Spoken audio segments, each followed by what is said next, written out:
Halo semuanya, jumpa lagi dengan saya di channel Moviesku. Di part 2 kali ini, saya akan membahas lanjutan alur cerita series live action yang berjudul One Piece. Jadi untuk kalian yang baru bergabung, alangkah baiknya jika terlebih dahulu menonton part sebelumnya, supaya tidak ketinggalan alur ceritanya. Dan link ada di deskripsi. Oke, tidak perlu berlama-lama, langsung saja selamat menonton.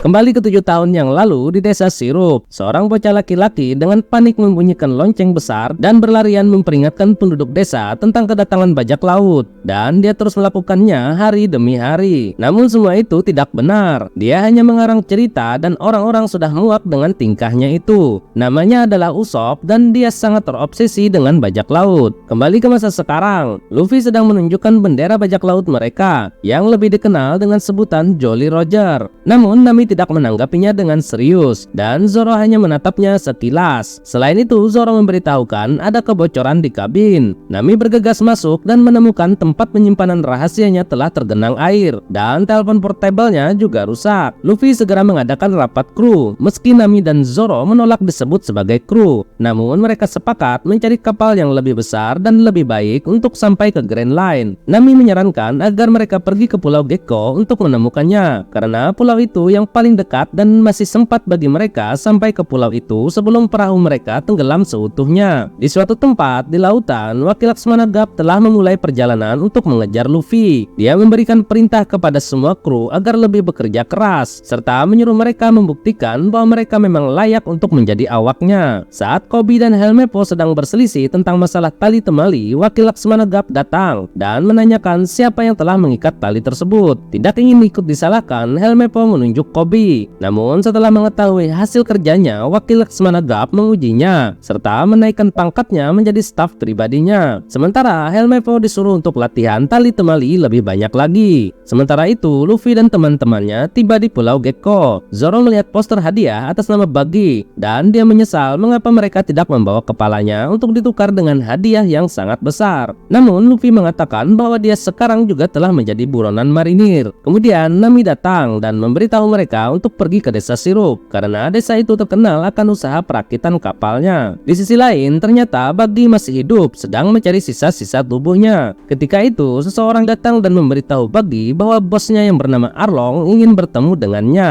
Luffy dan teman-temannya telah sampai di desa Sirup, desa yang terkenal dengan kapal-kapal terbaiknya. Luffy mengatakan kepada Nami bahwa dia menginginkan sebuah kapal yang besar yang memiliki 3 tiang serta memiliki menara pengamat. Namun Nami mengatakan bahwa mereka hanya bertiga dan mana mungkin bisa mengoperasikan kapal sebesar itu. Tapi Luffy optimis bahwa mereka pasti akan mendapatkan tambahan kru. Selain itu, Nami juga menyarankan agar mencari kapal yang kecil yang tidak mencolok agar tidak ketahuan. Memahami perkataan Nami, Luffy tidak mau jika kapalnya merupakan hasil curian dan dia mengatakan bahwa mereka harus mendapatkan kapal dengan cara yang jujur. Meski begitu, Nami dan Zoro tetap mengikutinya sambil menyiapkan rencana cadangan. Setelah berkeliling, Luffy melihat sebuah kapal yang membuatnya takjub. Dia mendekati kapal itu dan menyentuhnya. Saat itulah dia bertemu Usopp. Usopp menceritakan tentang kemegahan kapal tersebut kepada Luffy dan membuatnya tambah menginginkan kapal tersebut. Nami dan Zoro datang bergabung. Luffy menceritakan tentang kapal di depan mereka dan bahwa dia telah menemukan kapal yang pas untuk pertualangan mereka selanjutnya. Usopp datang menemui mereka mengatakan bahwa kapal ini tidak dijual serta menjelaskan bahwa dia bukan pemilik kapal ini, namun dia berteman baik dengan si pemilik kapal sekaligus galangan ini dan dia bisa membantu mereka untuk menegosiasikannya. Mereka kemudian pergi ke sebuah rumah besar yang megah di mana Usopp mengajak mereka masuk melalui pintu belakang dan berkata bahwa dia membawa mereka melalui pintu khusus untuk tamu istimewa. Meski Nami tidak yakin dengan perkataannya. Sesaat kemudian mereka dihadang oleh 2 orang pembantu rumah itu dan mencoba untuk mengusir Usopp karena dia tidak diterima di rumah ini. Ketika itu terdengar suara Kaya yang memanggil nama Usopp yang terlihat sangat senang dengan kehadirannya. saudaranya. Sambil mengucapkan selamat ulang tahun, Usopp mengatakan bahwa dia mempunyai cerita yang lebih seru lagi, sekaligus mengajak para krunya juga. Meski kepala rumah tangganya yang bernama Klahadore terlihat tidak senang, namun Kaya mengundang mereka untuk makan malam karena hari ini adalah hari ulang tahunnya. Mereka kemudian dibawa ke ruang pakaian untuk berganti kostum sebelum makan malam tiba. Selama persiapan, Nami merasa ragu bahwa Kaya akan mengizinkan mereka memiliki kapal tersebut secara gratis. Luffy kemudian bertaruh bahwa dia mampu meyakinkannya untuk memberikan kapal itu kepada mereka. Sementara itu, Usopp pergi ke kamar Kaya melalui pintu rahasia untuk memberinya hadiah ulang tahun dan menceritakan kisah petualangan lainnya. Di sisi lain, staf rumah tangga sepertinya merencanakan sesuatu yang buruk untuk Kaya dan para tamu lainnya. Mereka membuatkan sup aneh berwarna biru untuk tuan rumahnya. Sementara Klahadore datang bergabung untuk memeriksa persiapan acara makan malam mereka. Kembali ke kapal,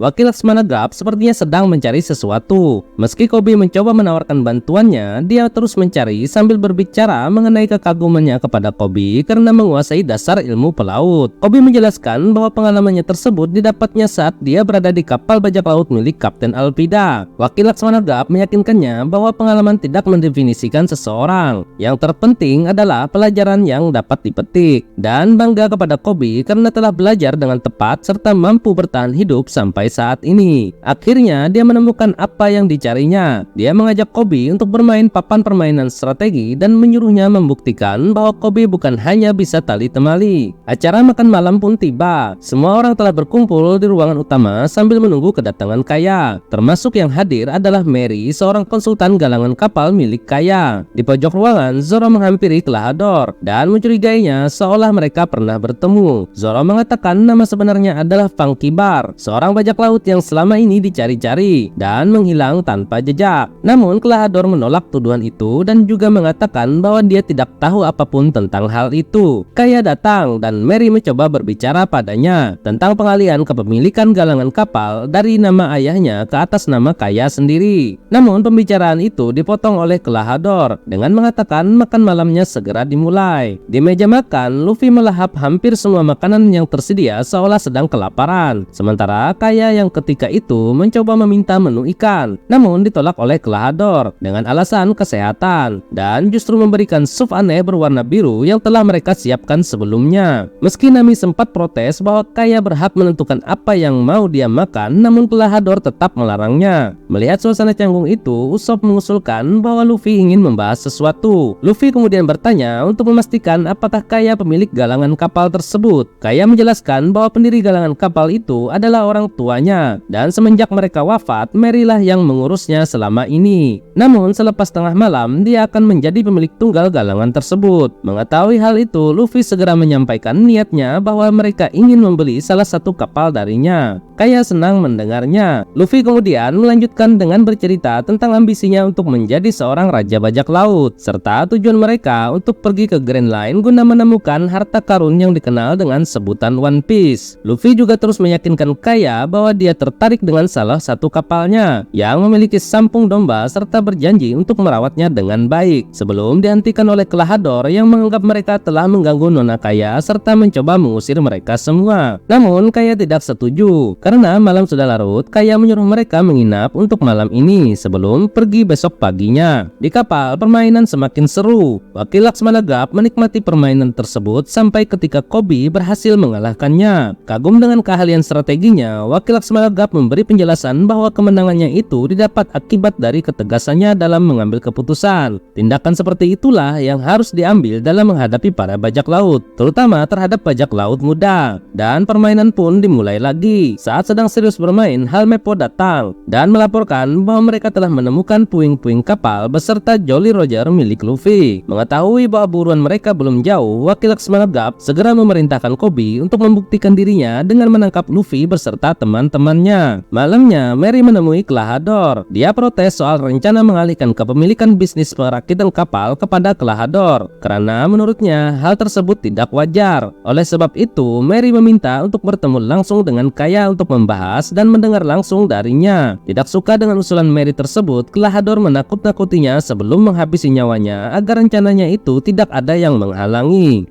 Di arena sirkus terlihat Buggy sedang terikat, dan ketika itu Arlong sang penguasa East Blue datang menghampirinya. Dia marah kepada Buggy karena beraksi di laut miliknya tanpa membayar upeti, serta telah mengobrak-abrik Orange Stone, wilayah kekuasaannya. Ketika Arlong akan menghabisinya, Buggy segera memberitahunya tentang peta Grand Line dan seorang bajak laut bernama Luffy yang berambisi untuk menemukan One Piece, serta mengatakan bahwa dia bisa membantunya untuk mencari bocah tersebut. Mendengar ucapan Buggy, dia tertarik dan mengurungkan niatnya serta memberikan satu kesempatan lagi kepada Buggy. Pada tengah malam, Luffy terbangun dan keluar dari kamarnya. Saat kebingungan di lorong, dia tidak sengaja bertemu dengan Zoro. Mereka berdua sama-sama terkejut. Kemudian Zoro mengatakan bahwa dia sedang berkeliling mencari minuman dan tersesat, mengingat betapa besarnya rumah tersebut. Sementara Luffy berkata bahwa dia sedang mencari cemilan tengah malam. Jadi Luffy mengajak Zoro untuk mencari dapur dengan memanfaatkan indera penciumannya. Tepat sebelum Nami juga keluar dari kamarnya dengan membawa sarung bantal. Nami kemudian mulai mencuri perabot-perabot mahal di lorong tersebut. Tiba-tiba dia mendengar sesuatu dan segera bergegas pergi masuk ke dalam sebuah ruangan yang ternyata ruangan itu adalah kamar tidur milik Kaya. Kaya terbangun sambil memperhatikan sarung bantal di tangan Nami. Namun dia tidak keberatan dengan ulah Nami tersebut. Malah dia mengajaknya ngobrol berdua sambil menceritakan tentang kisah hidupnya. Di dapur, Luffy dan Zoro bertemu dengan Usopp yang juga tidak bisa tidur. Sambil ngobrol, Luffy mengambil beberapa makanan sementara Zoro masih mencari minumannya. Mereka membahas kejadian makan malam sebelumnya yang mana membuat Klahadore sangat kesal. Selain itu, Usopp juga menceritakan tentang Kaya, bahwa sakit yang dideritanya itu semenjak kedua orang tuanya meninggal, dan oleh sebab itulah dia tidak bisa meninggalkan Kaya, meski sebenarnya dia iri dengan pertualangan mereka bertiga. Zoro bertanya apakah Usopp dan Kaya pacaran. Dengan salah tingkah, Usopp menjelaskan bahwa mereka berdua sudah bersahabat sejak kecil. Saat sedang ngobrol, Usopp memainkan ketapelnya dan tepat mengenai sasaran. Luffy memuji keahliannya itu. Usopp memberitahukan bakatnya itu turunan dari ayahnya yang juga seorang bajak laut ternama. Namun dia pergi melaut saat dia masih bayi dan sampai saat ini belum kembali. Luffy kemudian mengingat sesuatu, mengatakan bahwa dia mengenal seseorang dengan keahlian yang sama dengannya yang bernama Usopp, yang merupakan salah satu kru Shanks. Luffy juga menambahkan bahwa mereka sering nongkrong bersama serta memberinya nasihat soal bajak laut. Zoro memotong pembicaraan mereka. Dia menanyakan kepada Usopp di mana dia bisa menemukan minuman yang dicarinya. Usopp memberitahukan bahwa ada gudang anggur di bawah tanah dan mereka berdua segera pergi ke sana, meninggalkan Luffy di dapur yang menemukan sepanci penuh sup aneh yang dibuat khusus untuk Kaya yang kemudian dimakannya sampai habis. Di gudang anggur, Zoro sangat senang dengan apa yang dilihatnya. Mereka kemudian mulai mencari anggur yang berkualitas. Namun secara tidak sengaja Usopp terjatuh akibat tersandung mayat Mary. Usopp ketakutan dengan apa yang dilihatnya, sementara Zoro datang dan memeriksa luka mayat tersebut yang tidak asing baginya.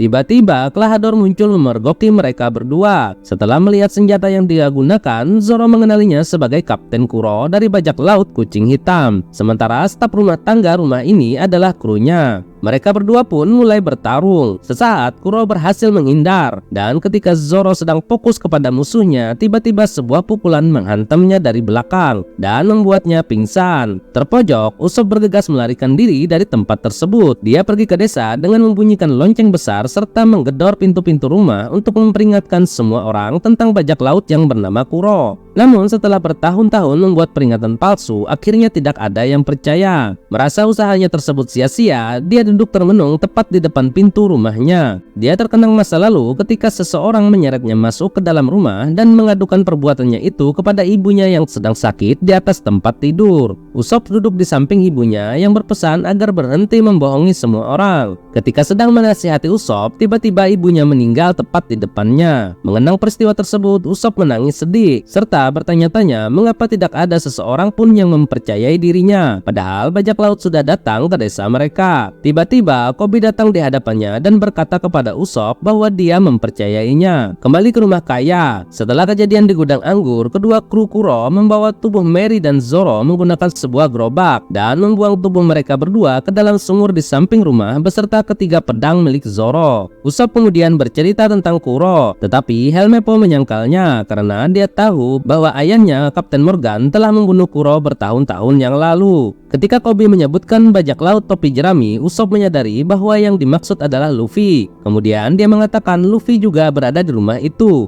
dan nyawanya juga terancam. Kemudian Usopp mengantarkan mereka ke rumah Kaya. Di dapur, Nami menemukan Luffy sedang tak sadarkan diri. Ketika mencoba untuk membangunkannya, dia mendengar suara orang-orang berbicara sedang mendekat. Tidak ingin ketahuan, Nami memutuskan untuk bersembunyi di lemari. Dari dalam lemari, dia mendengar pembicaraan bahwa sup yang dihabiskan Luffy merupakan sup yang beracun, serta mengetahui kebenaran bahwa mereka bertiga adalah bajak laut. Selain itu, Nami juga mendengar perintah Kuro yang menyuruh krunya untuk membuang tubuh Luffy ke dalam sumur bersama tubuh Zoro di dalamnya. Usopp bersama para marinir tiba di depan rumah. Mendengar bel pintu berbunyi, Kuro keluar dan membukakan pintu. Dia sedikit terkejut melihat kehadiran para marinir dan menanyakan urusan mereka. Koby kemudian bertanya tentang keberadaan bajak laut. Namun Kuro menyangkal dan menjawab seolah-olah tidak mengetahui hal tersebut. Meski Usopp terus meneriakkan bahwa kepala pelayan inilah yang sebenarnya bajak laut. Menyikapi tuduhan Usopp, Kuro mengatakan bahwa dia memang kurang waras semenjak ibunya meninggal dan semua orang desa mengetahui hal tersebut. Meski Usopp berusaha membela diri, tapi perkataan Kuro sangat meyakinkan bagi Koby dan yang lainnya. Karena mereka tidak memiliki bukti, Helmeppo kemudian memberitahukan bahwa mereka sedang mencari buronan yang bernama Luffy. Kuro memberitahukan bahwa Luffy memang ada di rumah ini, serta menyebutnya sebagai perusuh yang merusak ketenangan rumah ini, serta sekarang stafnya sedang mengawasi Luffy. Kemudian Kuro memanggil kedua stafnya untuk membawa Luffy ke depan rumah, yang selanjutnya menyerahkan Luffy kepada para marinir sambil menjelaskan bahwa dia terlalu mabuk akibat terlalu banyak minum. Kemudian Kuro mengusir mereka semua. Saat itu di dapur, saat kru Kuro yang lain sedang mencuci piring, Nami keluar dari persembunyiannya dan memukulnya menggunakan penggorengan sampai membuatnya pingsan. Di sisi lain, Zoro tersadar, berusaha untuk keluar dari sumur tersebut. Sesaat kemudian dia teringat masa lalunya. 7 tahun yang lalu di desa Shimotsuki, 2 orang sedang berlatih pertarungan kendo. Salah satunya adalah Zoro. Dia dipukuli lagi dan lagi oleh temannya. Setelah pertarungan selesai, temannya yang bernama Kuina mencoba memberitahukan kelemahannya. Namun Zoro malah mendebatnya sambil berkata bahwa dia mampu mengalahkannya jika mereka bertarung menggunakan pedang asli. Sempat berpikir sejenak, Kuina menyetujui usulan Zoro tersebut dan mengatakan bahwa jika dia ingin mengalahkannya, maka dia harus siap membunuh dirinya. Usopp datang ke kamar Kaya untuk memperingatkannya tentang Kelahador, yang ternyata adalah Kapten Kuro, seorang bajak laut, dan juga telah membunuh Mary. Namun Kaya tidak mempercayai Usopp serta mencoba mengusirnya. Tetapi Usopp tetap bersikeras dan memutuskan untuk tinggal di kamar Kaya sampai benar-benar yakin sahabatnya aman. Sementara itu di dapur, Kuro menemukan salah satu krunya yang bernama Sam baru tersadar. Ketika mereka sedang berbicara, sebuah jam dinding besar berbunyi dan menunjukkan jam 12 malam, yang menandakan sudah waktunya mereka untuk membunuh Kaya. Kuro menyuruh kedua krunya untuk membarikade seluruh rumah agar Kaya tidak bisa melarikan diri. Kemudian laki-laki yang bernama Buci mengaktifkan barikade tersebut. Selanjutnya mereka bertiga menunjukkan wajah asli mereka masing-masing. Nami muncul sambil terengah-engah di kamar Kaya. Dia memberitahu Kaya bahwa dia telah diracun selama bertahun-tahun yang membuatnya selalu sakit selama ini. Dia juga mengatakan bahwa dia mengetahui hal tersebut dari pembicaraan Kuro dengan kedua krunya saat dia bersembunyi di dapur. Kemudian dia mengajak Kaya untuk pergi dari rumah tersebut sebelum Kuro datang untuk membunuhnya. Sementara di lorong, Kuro memanggil-manggil nama Kaya untuk memberikan rasa takut terhadapnya. Dia mengira bahwa di rumah ini sudah tidak ada lagi siapa-siapa. Kuro mendobrak kamar Kaya dan menemukan bahwa kamarnya telah kosong. Ternyata mereka bertiga berada di lorong rahasia mencoba untuk keluar dari rumah tersebut. Namun sebelumnya mereka harus membuka barikade itu terlebih dahulu, yang mana tuas untuk membukanya terletak di kamar milik kedua orang tua Kaya. Kuro terus mencari dan berjalan di sepanjang lorong. Tiba-tiba Kaya terbatuk dengan sangat, yang akhirnya Kuro mengetahui bahwa mereka berada di balik dinding. Kuro segera menusuk dinding tersebut beberapa kali dan sempat menggores lengan Kaya. Melihat peluang, Usopp segera membawa Kaya beserta Nami pergi. Di sisi lain, Zoro masih berusaha keluar dari sumur tersebut dengan cara memanjatnya, tetapi dia gagal lagi dan terjatuh. Dan saat itu kilas balik masa lalunya kembali. Dia memulai pertarungan dengan Kuina menggunakan katana asli. Meski pertarungan itu terlihat sangat sengit, namun beberapa kali Zoro dikalahkan. Zoro tidak menyerah. Dia bangkit kembali dan segera menyerang Kuina, tetapi hanya membuatnya terlempar dengan cukup keras. Kuina Kuina memberikan serangan terakhir yang membuat Zoro tidak mungkin lagi melawan. Selanjutnya, dengan berkecil hati, Kuina memberitahu Zoro bahwa pada akhirnya dia akan melampauinya dan menjadi seorang pendekar pedang terhebat. Namun Zoro tidak mau menerima begitu saja. Dia tidak ingin melihat Kuina berhenti berlatih karena hal tersebut. Setelah berhasil meyakinkannya, mereka berdua akhirnya bersumpah untuk berduel setiap hari untuk terus mengasah kemampuan mereka, hingga salah satunya menjadi yang terhebat. Adegan berpindah kembali ke Kaya dan yang lainnya. Mereka akhirnya sampai di kamar orang tua Kaya. Kaya merasa terpukul setelah mengetahui kebenaran tentang Kuro, tetapi Nami berhasil meyakinkannya. Saat kemudian Kaya membuka sebuah tirai yang menutupi lukisan kedua orang tuanya. Setelah berpikir sejenak, Kaya membuka lukisan itu yang mengungkapkan terdapat sebuah tuas di belakangnya. Mereka kemudian berusaha menariknya. Kuro yang sedang mencari Kaya menyadari ketika mendengar suara tersebut dan tahu kemana dia harus mencari mereka. Zoro terbangun dan mengingat masa lalunya ketika dia mengetahui bahwa Kuina telah tiada akibat kecelakaan. Kesedihan yang dalam terlihat dari wajahnya mengingat janji yang telah mereka ucapkan bersama. Di saat prosesi berkabung sedang berlangsung, Zoro berjalan ke depan menghampiri gurunya di depan altar. Setelah memberikan penghormatan terakhir, dia mengambil pedang milik Kuina yang bernama Wado Ichimonji dan meminta izin kepada gurunya untuk membawa pedang tersebut bersamanya. Mengingat pedang itu adalah pedang langka, sang guru bertanya mengapa dia harus mengizinkannya. Kemudian Zoro menjelaskan bahwa dia dan Kuina telah berjanji akan menjadi pendekar pedang terbaik sepanjang masa, dan demi Kuina dia akan mewujudkan impian mereka tersebut. Sang guru akhirnya setuju memberikan pedang itu demi Kuina dan demi dirinya. Setelah kilas balik itu dan dengan usaha yang sangat keras, Zoro akhirnya berhasil keluar dari sumur tersebut. Sementara itu, ketika sedang membawa Luffy, Koby dan Helmeppo terlibat perdebatan tentang wakil Laksmana Gap yang memanfaatkan Koby untuk menangkap Luffy hanya karena mereka berteman. Namun Koby menyangkal hal tersebut. Dia yakin bahwa Helmeppo hanya iri kepadanya karena diberi kepercayaan untuk memimpin tugas tersebut. Sesaat Luffy tersadar. Helmeppo segera menghampirinya untuk menanyakan sesuatu. Tiba-tiba Luffy memuntahkan sup aneh itu ke arahnya. Setelah menghabiskan isi perutnya, Luffy mengatakan kepada Koby bahwa kepala pelayan itu akan membunuh Kaya beserta rekan-rekannya. Koby kebingungan menjawabnya bahwa dia hanya menjalankan perintah untuk menangkap Luffy. Luffy mencoba terus meyakinkannya. Helmeppo marah dan menodong Luffy menggunakan pistol serta hendak menembaknya. Tiba-tiba Zoro datang setelah menghajar dua orang di belakang. Dia menghampiri pria berambut kuning itu dan memukulnya sampai pingsan. Kemudian mereka berdua bergegas pergi. Koby berteriak mencoba untuk menangkap mereka. Luffy memberitahunya bahwa dia memahami tugas Koby, tetapi dia harus kembali untuk menolong teman-temannya, dan dia mengatakan kepada Koby agar jangan mencegahnya. Yang selanjutnya meninggalkan Koby pergi. Di dalam rumah, Kuro akhirnya sampai di kamar orang tua Kaya, sementara Kaya dan yang lainnya bersembunyi. Di sisi lain, Luffy dan Zoro telah tiba di depan rumah. Mereka berpencar untuk menemukan Kaya dan yang lainnya. Setelah tidak tahan lagi mendengar ocehan Kuro yang menghina keluarganya, Kaya dan Nami memutuskan untuk keluar dan mencoba untuk melawan Kuro. Tapi usaha ini hanya membuat mereka berdua tertangkap. Usopp mencoba untuk membantu dengan menggunakan ketapelnya, namun hanya membuat Kuro semakin marah dan melemparkan Usopp dengan cukup keras. Saat Zoro tiba di sebuah ruangan, dia dihadang oleh Buci dan Sam. Tanpa basa-basi, Buci mulai menyerangnya dan Sam juga ikut bergabung dalam pertarungan itu. Sementara itu, Kuro menghampiri kedua wanita tersebut dan ketika dia mencoba untuk membunuh mereka, Luffy berhasil mencegahnya. Kuro semakin marah, dia kemudian mendekati Luffy. Luffy memukulnya, namun Kuro masih terlalu cepat. Kuro terus mengoceh, menghina Luffy sambil bersembunyi dengan memanfaatkan kecepatannya. Setelah beberapa kali gagal untuk memukulnya, Kuro menyerang balik dan berhasil melukai Luffy. Akhirnya, Luffy mencoba cara lain. Dia menggunakan pendengarannya untuk mengetahui pergerakan Kuro, dan rencananya berhasil. Dia dapat memukul Kuro tepat di wajah dan menjatuhkannya serta membuatnya shock. Sementara itu, Zoro masih bertarung dengan sengit melawan mereka berdua. Ternyata kedua kru Kuro ini memiliki kemampuan yang lumayan dan membuatnya cukup kewalahan. Akhirnya Zoro menggunakan teknik terbaiknya dan berhasil menjatuhkan mereka berdua sampai tidak sadarkan diri. Selanjutnya Kuro mulai menyerang Luffy dengan membabi buta, tetapi dengan mudah Luffy menghindar dari serangannya. Kuro sangat marah dan berusaha terus membunuh Luffy. Sampai ketika Luffy berhasil menangkap kedua tangannya dan segera Luffy menggunakan jurus Gomu Gomu Bell untuk menghajarnya sampai membuatnya terlempar keluar jendela. Usopp dan kedua perempuan itu sangat senang melihat kemenangan Luffy. Kemudian mereka segera keluar dan menemukan kedua kru Kuro telah terikat di ruang utama. Sementara Zoro berpikir untuk menukar kedua orang itu dengan hadiah. Nami memberitahu mereka agar bergegas pergi karena marinir sudah mengetahui lokasi mereka. Namun Luffy mengatakan bahwa mereka tidak bisa pergi kemana-mana karena mereka sudah tidak memiliki kapal. Namun Kaya berkata bahwa mereka sudah memilikinya. Di galangan, Kaya memberikan kapal yang diinginkan Luffy sebagai rasa terima kasih karena telah menyelamatkan nyawanya. Luffy kemudian menamai kapal tersebut dengan nama Going Merry setelah melihat kemiripan antara kapal tersebut dengan Merry pengelola galangan ini. Luffy kemudian mencoba merekrut Usopp dengan mengatakan bahwa dia membutuhkan seorang penembak jitu. Namun Usopp dengan ragu-ragu menolaknya karena tidak ingin meninggalkan Kaya dan desanya. Kaya kemudian meyakinkannya untuk pergi dan berjanji akan menunggu cerita pertualangan Kapten Usopp ketika dia kembali ke desa. Meski Luffy sempat protes bahwa dialah kapten sebenarnya, namun Nami menenangkannya dan menyuruh Luffy untuk tidak merusak momen mengharukan itu sebentar. Akhirnya Going Merry pun memulai pelayarannya. Nami mengemudikan kapal sambil melihat kompas di tangannya. Sementara Zoro menggantung kedua pedangnya dan memulai tidur cantiknya. Sementara Usopp mengambil cemilan dan tidak percaya bahwa akhirnya dia memulai pertualangannya sendiri. Sementara itu Luffy duduk di haluan kapal berteriak senang karena akhirnya bisa memiliki kapalnya sendiri. Satu-satunya hal yang mereka tidak ketahui adalah Kuro masih hidup dan berhasil melarikan diri menggunakan perahu kecil. Di sisi lain, Koby sedang meminta maaf kepada wakil Laksmana Gap karena telah gagal dalam misinya. Wakil Laksmana Gap tidak menyalahkannya, malah dia mengatakan bahwa Koby telah menunaikan tugasnya. Koby bingung. Kemudian wakil Laksmana Gap menyerahkan teropong kepadanya dan mengatakan bahwa Koby telah berhasil memancing mereka keluar dan misi sebenarnya telah berhasil. Di Going Merry, Usopp menunjukkan kepada semua orang sebuah bendera buatannya sendiri dengan mengatakan bahwa bendera bajak laut harus melambangkan kaptennya. Namun Luffy menyela dan mengatakan bahwa mereka sudah memiliki bendera serta dialah kapten di kapal ini. Zoro dan Nami hanya bisa tertawa melihat mereka berdua bertengkar dan suasana menjadi semakin cair. Tiba-tiba suara tembakan meriam terdengar dan menghantam kapal. Mereka segera keluar untuk mencari tahu yang ternyata sebuah kapal marinir sedang menembaki Going Merry. Kemudian wakil Laksmana Gap memerintahkan untuk menembaki tiang layar mereka. Luffy segera mengambil teropong dan melihat ke arah kapal marinir hanya untuk menemukan Koby dan wakil Laksmana Gap berdiri di haluan kapal. Luffy terkejut, ternyata orang yang memburunya selama ini adalah kakeknya. Sementara mereka bertiga juga ikut terkejut mengetahui hal tersebut. Luffy terdiam seolah tidak percaya dengan apa yang dilihatnya. Dan alur cerita part 2 episode 3 dan 4 berakhir di sini.